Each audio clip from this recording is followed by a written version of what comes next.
Catch the Fire, c'est bon de vous retrouver pour notre réunion en ligne. Mon nom est Esther et je travaille ici pour l'église Catch the Fire. Peut-être que vous êtes avec nous pour une première fois. Durant nos réunions en ligne, on aime toujours commencer par un temps de louange où est-ce qu'on chante des chants pour exprimer notre amour à Dieu. Ensuite, on va poursuivre avec un message de la série Vivre heureux avec Pasteur Jerry. Donc ce matin, c'est Éric Sirois qui nous conduit dans ce temps de louange et je vous souhaite à tous une excellente réunion. Tu dis, je vis, en 3 jours j'ai vaincu la mort, c'est fait, tu vis à jamais. Tu règnes, ô roi, et tu dis que tu reviendras. Je sais que c'est vrai, la terre entière chantera ton nom. La terre entière chantera ton nom.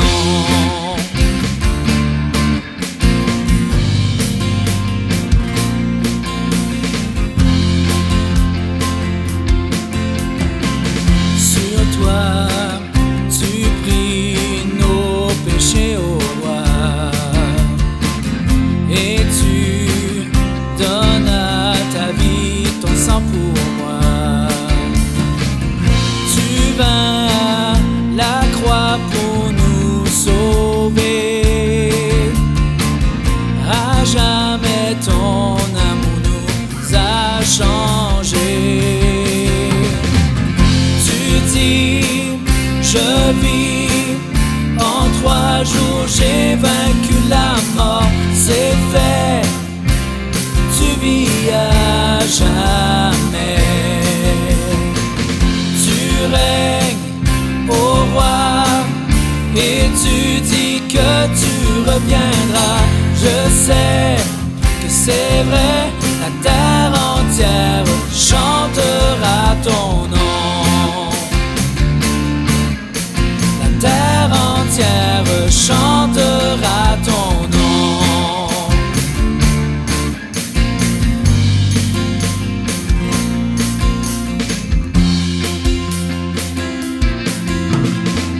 Sur toi, tu pries nos péchés au roi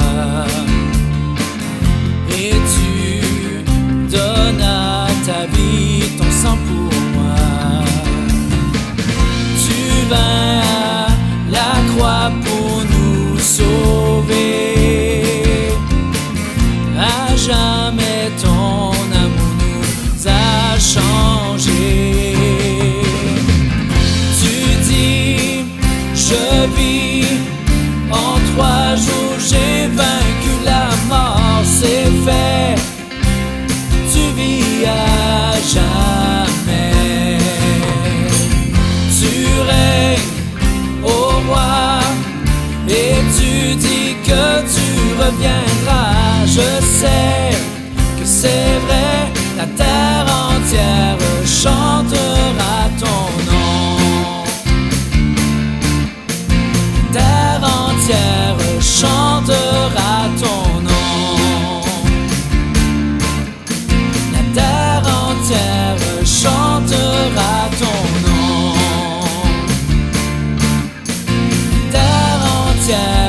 Chantera ton nom.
Quelle grâce incomparable.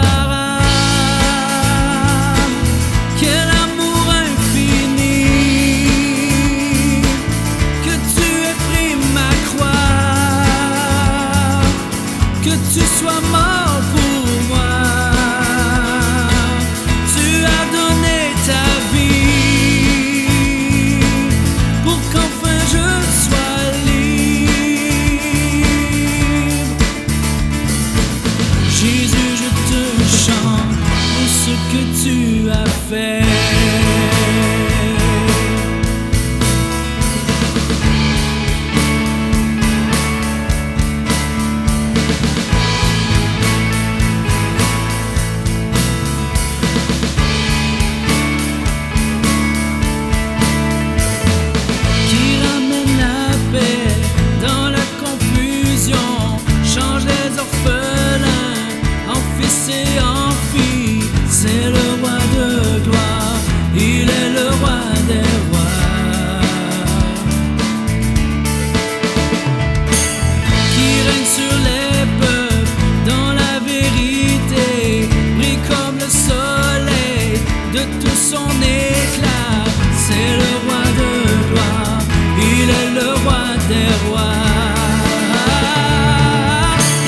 Incomparable,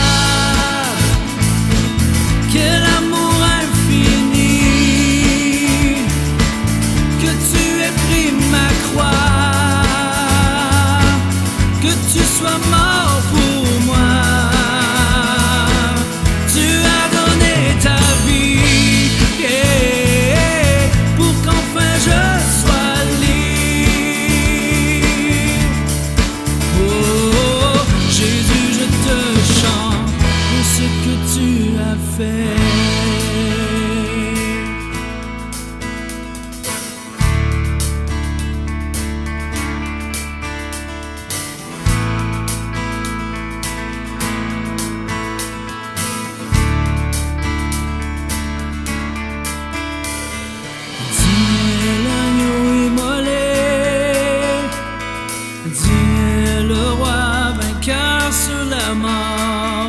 Digne est l'agneau immolé,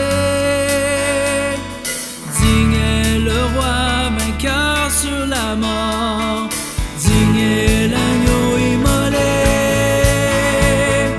digne est le roi vainqueur sur la mort, digne est l'agneau immolé, digne est le roi vainqueur sur la mort, digne est l'agneau immolé.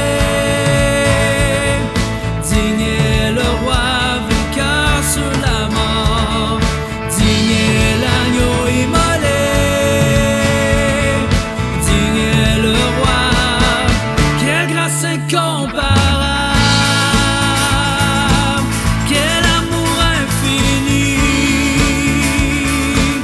que tu aies pris ma croix, que tu sois mort pour moi. Tu as donné ta vie, yeah, pour qu'enfin je sois libre.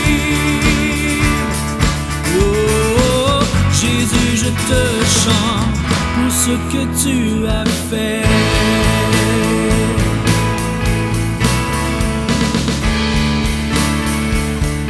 Pour ce que tu as fait. Oh, oh, oh.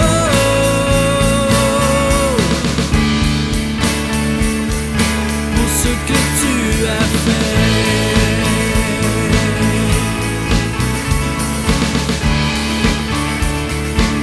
Pour ce que tu as fait. Oh, oh,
laisse le contrôle, je t'abandonne tout, sans regard en arrière, car je je vis pour ta gloire sur cette terre.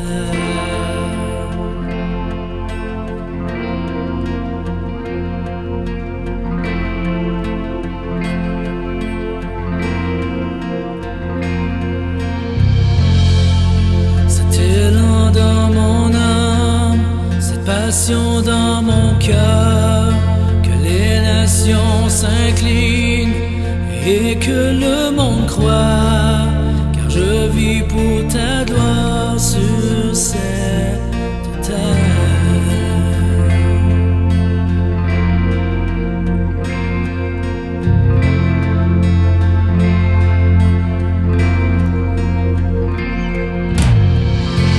Pour la cause de ce monde, brûle comme un feu en moi, viens embraser mon âme, que tous les hommes le voient. Pour la cause de ce monde, brûle comme un feu en moi.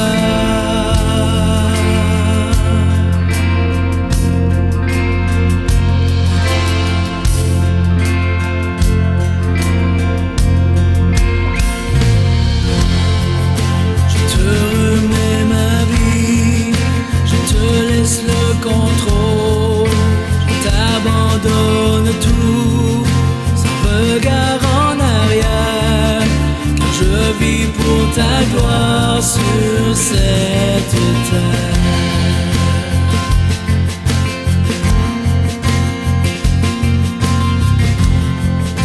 Cet élan dans mon âme, cette passion dans mon cœur, que les nations s'inclinent et que le monde croit, que je vis pour ta gloire sur cette terre.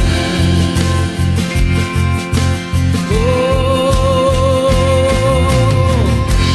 pour la cause de ce monde, brûle comme un feu en moi, viens embraser mon âme, que tous les hommes le voient. Pour la cause de ce monde, brûle comme un feu en moi.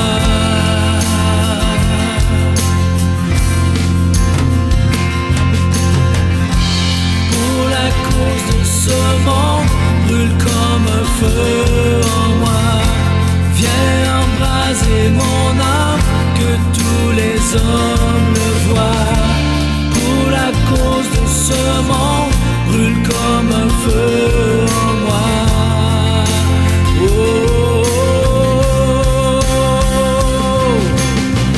pour que tout genou fléchisse, pour que les cœurs te reçoivent, pour que les hommes crient à toi, brûle comme un feu en moi, que toute langue confesse que tu es le seul roi, tu es l'espoir de ce monde, brûle comme un feu en moi, pour que tout genou fléchisse, pour que les cœurs te reçoivent, pour que les hommes crient à toi, brûle comme un feu en moi, que toute langue confesse que tu es le seul roi, tu es l'espoir de ce monde, brûle comme un feu en moi.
La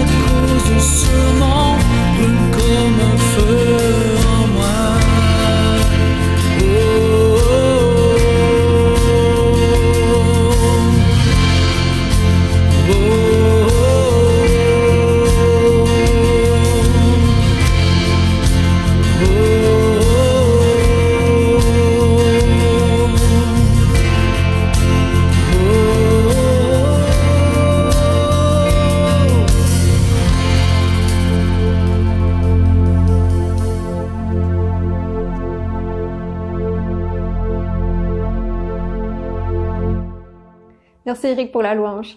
Ce matin, Église Catch de Fer, je veux vraiment prendre le temps de vous remercier pour votre grande générosité au cours des dernières semaines. Vous avez été avec nous, vous avez été fidèles, vous avez semé, c'est grâce à vous qu'on peut poursuivre notre mission de toujours apporter les gens à vivre, expérimenter un peu plus la présence de Dieu qui vient changer complètement notre vie. Ce matin, je veux quand même vous donner l'opportunité de donner. Vous pouvez le faire de 4 façons, à partir de notre site internet, à partir de l'application PushPay, par virement Interact ou en envoyant un chèque par la poste. Si vous étiez avec nous la semaine passée, vous vous souvenez qu'on fait la série Vivre heureux et Pasteur Jerry nous a lancé un petit défi. On devait trouver 3 raisons par jour pour lesquelles on est reconnaissant. Et je serais vraiment curieuse de savoir pour vous, aujourd'hui, c'est quoi ces 3 choses? Prenez une petite minute et écrivez dans les commentaires 3 raisons pour lesquelles vous êtes reconnaissant aujourd'hui. Je sais que pour moi, je suis hyper reconnaissante pour mon air climatisé. Donc, on poursuit tout de suite avec la série Vivre heureux et je laisse la parole à Pasteur Jerry. J'espère que vous êtes sérieux par rapport à votre bonheur. Il faut être sérieux au sujet de vivre heureux, car c'est possible. Et si vous mettez du temps à mettre en pratique les principes qu'on vous apporte ces semaines-ci dans cette série de messages, je vous le garantis, vous allez vivre plus heureux. Donc, la semaine passée, on a commencé ce sujet qu'on va continuer aujourd'hui. Comment c'est important, si on veut être heureux, de veiller sur nos pensées. Vous savez, vivre heureux a un impact positif dans tous les aspects de notre vie, sur notre santé physique, sur notre santé mentale, sur la qualité de nos relations interpersonnelles, au sein de notre famille, avec nos amis, au travail. Et vivre des émotions positives fait de nous des gens plus optimistes, qui va avoir un impact sur notre vie professionnelle. Ça va attirer un succès dans notre vie professionnelle. Le géant des assurances américain, la compagnie MetLife, vivait des moments très difficiles il y a quelques années. Les vendeurs abandonnaient facilement ceux qui vendaient des assurances-vie. C'est pas un métier qui est facile, il y a beaucoup de rejets, n'est-ce pas? 9 clients sur 10 vont dire non à toute proposition. Et c'était pas facile et il y avait beaucoup de roulement dans le personnel. Et MetLife dépensait jusqu'à 75 millions de dollars par année pour la formation de nouveaux personnels chez leurs vendeurs. Donc, ils ont changé comment ils allaient embaucher les vendeurs. Autrefois, ils prenaient les gens qui avaient un bon score sur le test de l'examen, sur les connaissances de l'industrie, les standards pour les assurances. Ils ont décidé d'appliquer un autre test qui était plutôt un test de voir comment les gens réagissaient face à la vie. Et ils cherchaient des gens qui avaient un optimisme. Et on appelle ça dans le jargon un style explicatif optimiste. La façon que les gens analysaient quelque chose qui est arrivé dans le passé. Et ils ont même choisi des gens qui avaient des scores inférieurs à plusieurs autres dans les standards de l'industrie pour les connaissances, et ils ont mis l'accent sur l'embauche de gens qui étaient optimistes. Et voilà, après 1 an, leurs chiffres avaient doublé, les ventes avaient doublé, et très peu de vendeurs avaient abandonné, et depuis, MetLife priorise des gens qui sont optimistes. C'est un état d'âme de vivre heureux, et c'est aussi un choix. Toi et toi seul, tu es responsable de ta bonne humeur. Et tu peux le faire. Tu peux vivre heureux. Tu peux réussir à vivre heureux. Et j'ai une bonne nouvelle. C'est aussi le désir de Dieu pour ta vie. Ah, j'entends certaines personnes qui vont dire « Ouais, il me semble que Dieu ne s'intéresse pas trop à mon bonheur avec tout ce qui m'arrive. » Mais j'ai une question. Pourquoi penses-tu que les mauvaises choses qui t'arrivent, que c'est Dieu qui les envoie? J'ai aussi une vérité. Dieu, il veut que tu sois heureux. Et il nous donne plein de révélations dans sa parole pour nous montrer comment il désire qu'on vive heureux. Et on peut vivre plus heureux quand on veille sur nos pensées. Celui qui réfléchit sur les choses trouve le bonheur. Et donc c'est pour ça que l'apôtre Paul va dire, on a vu la semaine passée, au reste que tout ce qui est vrai, tout ce qui est honorable, tout ce qui est juste, tout ce qui est pur, tout ce qui est aimable, tout ce qui mérite l'approbation, tout ce qui est vertueux, tout ce qui est digne d'être louangé, soit l'objet de vos pensées. Et dans les Proverbes, par-dessus tout, il est écrit, veille soigneusement sur ton cœur, car il est là, la source de tout ce qui fait ta vie. Donc, il y a une vigilance qui est nécessaire. Votre bonheur dépend de la qualité de vos pensées.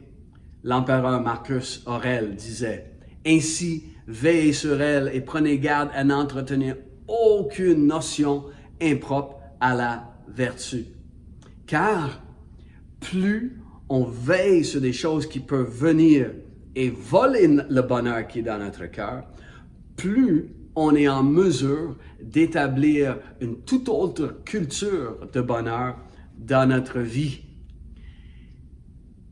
Es-tu heureux quand tu doutes Dieu? Non. Hein? Il n'y a personne qui est heureux non plus quand il boude. Il n'y a personne qui est heureux quand il est anxieux. N'est-ce pas? Donc, si on veille sur certaines pensées qui viennent nous assaillir et qui sont contraires au bonheur que Dieu désire pour nous, on a déjà une longueur d'avance. Et, comme quelqu'un l'a dit, le bonheur, c'est de se défaire de l'idée préconçue de ce que ta vie devrait être. On peut passer à une autre étape, pas seulement protéger nos pensées, mais aussi avoir notre pensée transformée, être renouvelée. Et ça, on l'a regardé la semaine passée, de focaliser nos pensées sur les vérités de Dieu, c'est de transformer notre entendement, de savoir que j'ai cette valeur inestimable aux yeux de Dieu, de savoir et focaliser mes pensées sur le fait qu'il m'aime inconditionnellement, il m'aime intentionnellement, il m'aime passionnément. Voilà des pensées qui sont un bon départ pour nos réflexions positives. Et plus on remplit nos cœurs des croyances, des pensées de Dieu à notre égard, plus on est libre d'être heureux. Paul utilise une métaphore militaire dans sa deuxième lettre aux Corinthiens. Il dit, « Nous nous emparons de toute pensée pour l'amener captive à l'obéissance du Christ. » Autrement dit, peu importe l'idée ou la pensée, on doit remettre toute pensée, on doit remettre tout sophisme, toute philosophie, tout ce que les gens peuvent dire être sage et sensé. On doit remettre tout ça, on doit faire soumettre ça à notre Seigneur, à Jésus-Christ, à son royaume, à sa royauté, parce qu'il est le roi des rois. Donc, dans la métaphore, c'est l'idée qu'on amène ces gens qui ont été vaincus, on les amène pour les faire soumettre au roi. Et nos pensées, c'est comme ça. On doit les faire soumettre au règne de Christ, au royaume de Dieu. Donc, si j'ai une pensée qui n'est pas selon le royaume de grâce, le royaume d'amour, le royaume de la puissance de Jésus-Christ, je dois le faire soumettre et je dois dire non, coucher. Et je dois régner sur mes pensées pour connaître le bonheur et l'effet Tetris, les choses sur lesquelles on donne notre attention continuellement, fait en sorte que les pensées de Dieu commencent à être superposées sur tout ce qui est dans notre vie. On commence à voir l'amour de Dieu. On commence à voir la grâce de Dieu. On commence à voir la faveur de Dieu, surtout parce qu'on se concentre dessus. Le Seigneur, il a ce désir, ce souhait pour toi, que tu puisses vivre heureux. Donc, donne la priorité à ce qui est bon. Décide ce sur quoi tu vas méditer. Décide ce qui va être l'objet de tes pensées. Quand, comme l'auteur John Milton dit, l'entendement est un monde en soi. Il peut faire de l'enfer un paradis et d'un paradis un enfer. J'avais un rendez-vous chez un spécialiste il y a quelque temps et j'ai dû me rendre à l'hôpital tel jour, telle heure, 3h30 l'après-midi. J'arrive dans le département de l'hôpital où se trouve mon spécialiste et voilà, il n'y a pas un chat. Il n'y a personne à la réception, il n'y a personne qui attend dans la salle d'attente. Moi, souvent, on doit attendre pour un rendez-vous médical du genre avec un spécialiste. Donc, j'avais amené un livre pour lire dans la salle d'attente même. J'étais sûr que j'allais être là pour un bon bout de temps, mais il n'y a personne. Donc, je commence à me promener dans les corridors vers l'endroit où il y a les salles d'examen. You! C'est quelqu'un, il n'y a personne. Je promène ailleurs, personne. Finalement, je descends un corridor et il y a une porte entrouverte. Finalement, il y a quelqu'un. Donc, je vois, il y a quelques techniciens, il y a même un médecin, ils sont en train de regarder des écrans, en train de lire des rapports, des scans et des imageries, des différentes sortes de tests médicaux. Et à côté de la porte, il y avait cette affiche « Salle de lecture ». Donc, je cogne sur la porte, le monde se tourne vers moi et je dis « Hey, c'est la salle de lecture, j'ai amené un livre, est-ce que je peux venir ici lire avec vous? » De regarder l'expression sur le visage, alors que c'est qui ce type bizarre? Je dis « Non, regarde, je cherche le docteur untel, j'ai rendez-vous et... il n'y a personne, c'est quelqu'un qui le connaît. » Donc finalement, le médecin qui était là en question, il dit « Mais oui, je le connais », il me donne son numéro de cellulaire, j'appelle et voilà, j'apprends que mon rendez-vous n'est pas à l'hôpital, mais dans une clinique où il travaille, dans un autre quartier de la ville. Et donc, son secrétaire m'avait donné les mauvaises informations sur l'endroit de mon rendez-vous. Bon, là, rendu à cette heure de l'après-midi, j'embarque dans l'auto et je commence à traverser la ville pour me rendre chez nous parce que c'est impossible d'aller à la clinique à cette heure-là. J'ai raté le rendez-vous. Et bien, là, je suis dans un bouchon de trafic monstre. C'est l'heure de pointe. J'aurais pu être de mauvaise humeur et d'être tout à l'envers parce que le secrétaire m'avait donné les mauvaises informations ou comment ça se fait que les routes sont conçues comme ça ici à Montréal et critiquer les ingénieurs civils. Mais ce qui m'habitait, c'était le moment où les gens dans la salle de lecture s'étaient virés de bord. Je regardais à nouveau dans mon esprit leur visage et je riais juste de voir leur visage à nouveau. J'étais dans l'auto puis je riais. Je trouvais que j'avais fait un bon coup, mais aussi c'était tellement drôle. Et donc je focalisais sur ça, ce qui m'a amené à penser à d'autres situations où on peut trouver un côté drôle à des choses. Et tout le long de mon trajet jusque chez nous, j'étais de bonne humeur. Parce qu'on choisit comment on va focaliser nos pensées. Ce qui m'amène à un point important quand on parle de comment on doit centrer nos pensées. J'appelle ça l'analyse des données. L'analyse des données, c'est le traitement des données. C'est une science relativement nouvelle qui est arrivée avec l'arrivée des ordinateurs, n'est-ce pas? La science des traitements de données. Et c'est le roi David qui a dit, « Je réfléchis à mes voies et je dirige mes pieds vers tes préceptes. » Il y a une façon de changer notre mentalité, de changer notre façon de penser, notre façon d'analyser les choses qui nous arrivent et les choses dans notre vie. Et à travers la lentille de la foi, on peut voir les choses, des fois les mêmes choses, différemment. Et plus on nourrit notre entendement par des choses positives, plus on va attirer des bonnes choses dans notre vie et avoir un bon fondement pour le bonheur.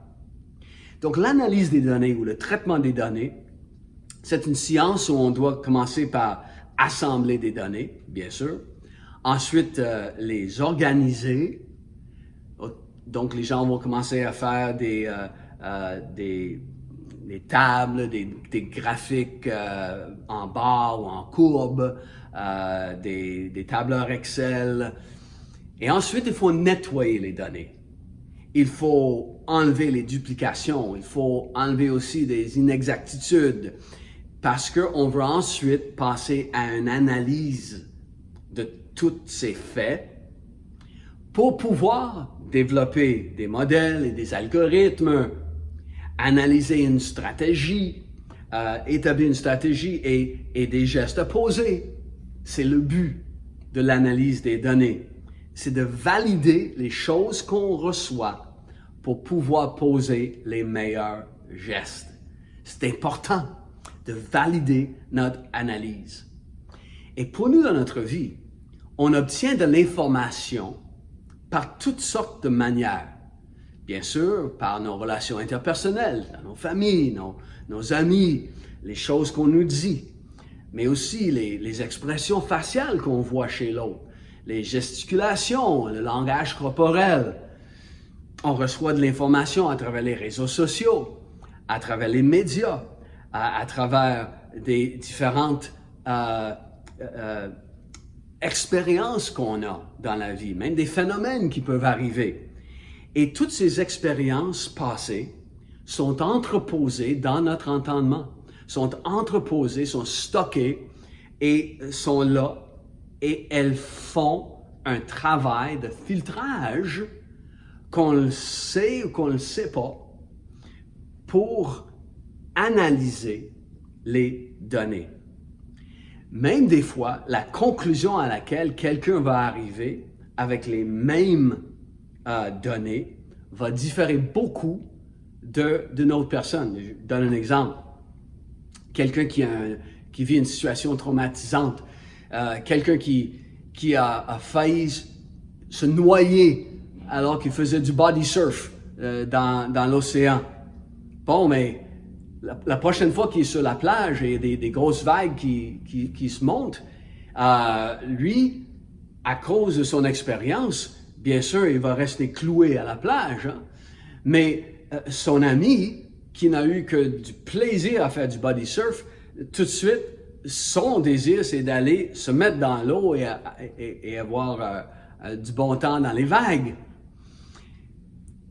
C'est vraiment un exemple banal, mais il y en a plusieurs. Quelqu'un qui a vécu une situation peut-être humiliante à l'école lors d'un discours oral.